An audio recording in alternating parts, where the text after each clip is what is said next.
하박국 제2장은 내가 선지자가 파수하는 곳, 성의 제일 꼭대기, 성루 제일 꼭대기에 망대에 올라가서 기다린다는 거예요. 뭘 기다리냐 하면 하나님 어떻게 이럴 수 있어요? 우리는 하나님의 선택을 받은 백성인데 우리가 비록 죄를 지었어도 그렇지 우리보다 더 나쁜 놈들을 들어서 우리를 심판하는 게 이게 말이 됩니까? 이렇게 선지자가 하나님께 질문을 던졌었는데 그 질문에 대해서 하나님이 뭐라고 말씀하시는지 내가 가만히 들어보겠다는 거예요. 그랬더니 2절에서 하나님께서 내가 너에게 말하는 이 묵시, 하나님의 말씀을, 하나님의 계시를 정확하게 기록하라는 거예요. 판이라고 하는 것은 그 당시 글씨를 새겼던 돌판이나 나무판 이런 거를 이야기하는 겁니다. 거기다가 새겨놓으라는 거예요. 뭐 하면서 달려가면서도 읽고 외칠 수 있을 정도로 정확하게 새겨놓으라고 말씀하십니다. 그러면서 이 묵시는 정한 때가 있다. 즉 하나님의 말씀은, 하나님의 약속은 때가 있다는 거예요. 그냥 아무 때나 이루어지고 성취되는 것이 아니라 정해진 때가, 하나님이 정한 때가 있는데 그 때에 이루어지고 성취가 된다는 거예요. 그래서 우리가 기도하잖아요. 우리가 기도하는데 중요한 건 뭐냐 하면 나의 기도와 하나님의 뜻이 일치하는 기도가 응답을 받는 거예요. 두 번째는 내가 원하는 때와 하나님의 때가 일치할 때 응답을 받는 거예요. 근데 이게 안 맞을 때가 있잖아요. 내가 기도하는 것은 A인데 하나님의 뜻은 B예요. 그러면 이건 응답이 안 되는 거죠. 왜? 내 뜻대로 이루어지는 게 아니잖아요. 하나님의 뜻대로 이루어져야 하니까. 그래서 우리가 마지막에 기도하고 마지막에 뭐라고 기도합니까? 예수 그리스도의 이름으로 기도합니다. 이 말의 의미는 하나님의 뜻과 일치하는 기도, 예수 그리스도의 뜻과 일치하는 기도만 응답 이루어진다는 이야기예요. 그러면 믿음의 사람은 어떻게 기도하는 거예요? 내 뜻과 하나님의 뜻이 맞지 않을 때 내 뜻을 내려놓고 하나님의 뜻을 나의 뜻으로 받아들이고 순종하는 사람이 믿음의 사람인 거예요. 그래서 예수님의 기도는 하나님, 나 십자가 안 지고 싶어요. 그러나 마지막에 뭐라고 고백합니까? 나의 뜻대로 마시옵고 하늘 아버지의 뜻이 나를 통해 이루어지게 하옵소서. 아멘하고 일어서시잖아요. 그러니까 우리의 기도의 생활도 그러해야 합니다.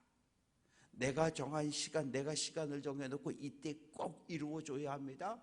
근데 하나님이 생각할 때 하나님의 뜻이, 하나님의 시간이 내가 정한 시간보다 빠를 수도 있고 늦어질 수도 있고, 내가 정한 대로 내가 정한 시간에 딱딱 응답하는 하나님은, 그런 하나님 없어요. 그건 우상이죠. 우상도 그렇게 못해요. 그래서 하나님께서 때가 있다. 그 때가 되면 이루어질 거라는 거예요. 그러니까 기다리라는 거예요. 지체되지 않고 이루어질 테니까. 누구에 대한? 바벨론에 대한 하나님의 심판이. 그래서 4절부터 20절까지 말씀 속에서 선지자의, 하박국 선지자의 기도에 대해서 그래, 바벨론을 들어서 남유다를, 예루살렘을 심판하지만 하박국아 기다려봐. 바벨론도 내가 심판할 거야. 때가 되면 내가 심판할 거야. 이렇게 말씀을 하시는 겁니다. 왜냐하면 4절 말씀 보면 바벨론 사람들의 마음이 교만했다는 얘기는 주변 모든 나라를 아주 다 초토화시켰거든요. 바벨론이 아수르를 멸망시켰고, 그리고 주변 모든 나라, 그리고 남유다, 아람, 하여튼 뭐 주변 애굽 위쪽 전체를 다 바벨론이 차지했어요. 그러니까 세상 무서운 게 없는 거죠. 세상 무서운 게 없는 거예요. 어느 정도 하냐면 애굽 군대와 2번 싸워서 2번 다 이겼거든요. 야, 이제 우리가 이 세계에서 최고 강대국이라고 하는 이런 교만이 하늘을 찔렀어요. 그러나 4절 끝부분에 보면 의인은 믿음으로 말미암아 산다. 아무리 바벨론이 교만을 떨고 주변 모든 나라를 다 짓밟고 종으로 부려도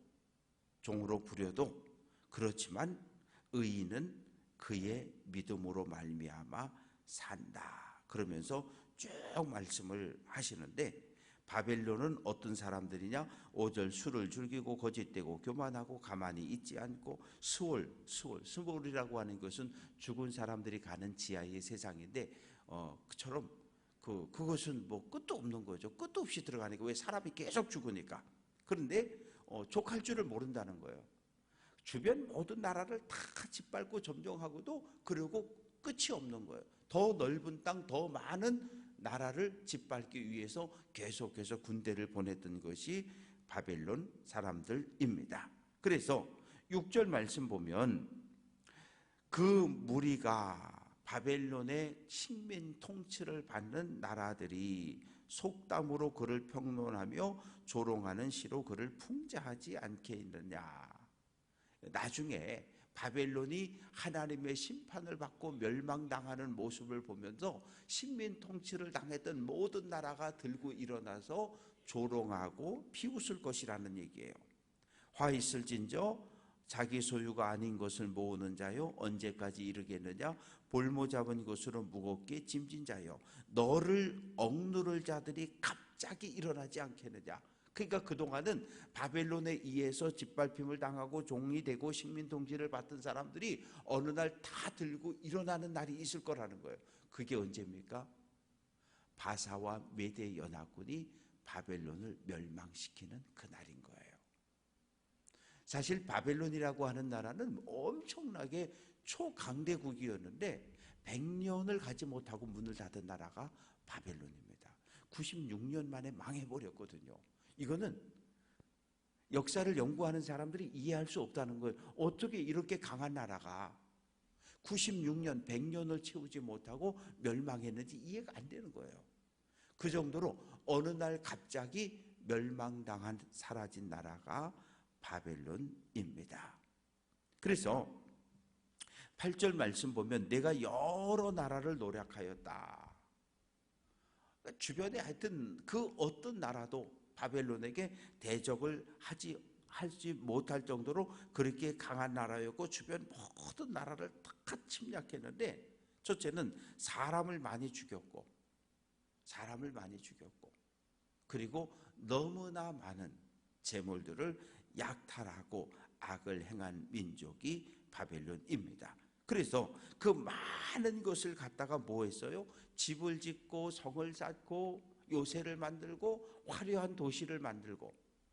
그래서 11절 말씀 보면 담에서 돌이 부르짖고 집에서 들보가 응답한다. 이 대리석과 들보는 전부 다른 나라를 공격해서 빼앗아 온 것들로 쌓고 지은 집이란 말이에요. 그것들이 소리를 지를 것이고. 12절 피로 성읍을 건설하며 불의로 성을 건축하는 자에게 화가 있다. 자기 힘으로 자기 것을 가지고 성을 쌓고 요새를 만드는 게 아니라 식민지를 만들고 식민지 백성을 끌어다가 온갖 노동력을 다 동원해서 그렇게 쌓아 올린 성읍들이 결국 너희의 죄를 묻는 것이 된다고 이야기를 합니다. 그래서 이제 13절 말씀 보면 민족들이 불탈 것으로 수고하는 것, 나라들이 헛된 일로 피곤하게 되는 것이 만군의 여호와께로 말미암음이 아니냐. 이 말의 의미는 불에 타서 없어질 걸 쌓느라고 애쓴다는 거예요. 그러니까 우리가 믿음의 집을 짓는데 이 불에 타지 않는 곳으로 지을 수도 있고 쉽게 지을 수도 있어요. 나무 모아서 그저 이렇게 간단하게 지을 수 있는데 편하긴 하죠. 왜? 쉬우니까. 그러나 불에 물에 타고 없어진다는 거예요. 그래서 14절 말씀 보면 물이 바다를 덮음같이 여호와의 영광을 인정하는 것이 세상에 가득합니다.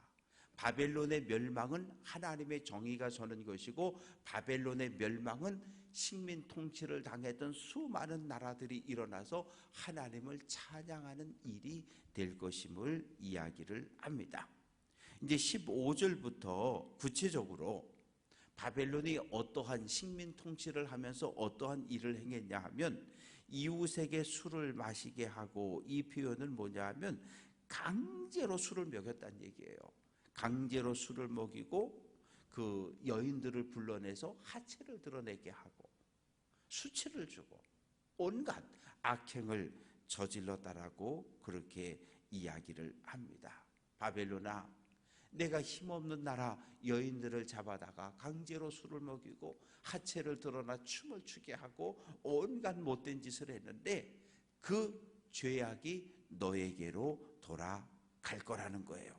그래서 16절 말씀 보면 여호와의 오른손의 잔이 내게로 돌아올 것이라 더러운 욕이 내 영광을 가리우게 될 것이다.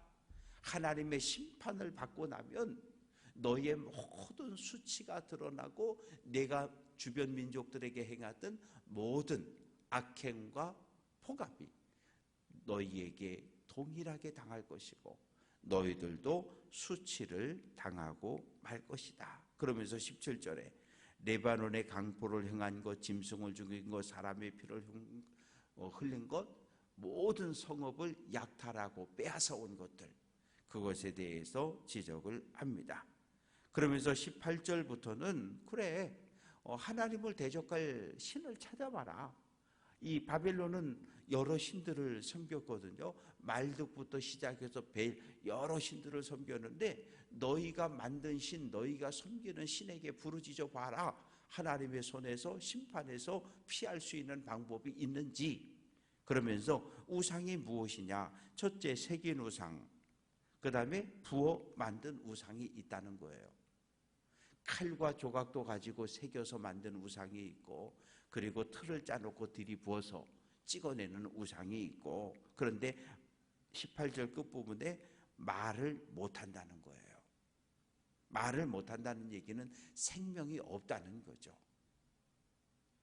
19절 말씀 보면 나무, 돌, 나무로 돌로 깎아 만들고 거기다 금을 씌우고 은을 씌우고 그리고 그 앞에 가서 복을 달라고 비는 거예요. 구원해 달라고 비는 거죠. 이 세상에 있는 모든 우상들은 형상을 가지고 있어요.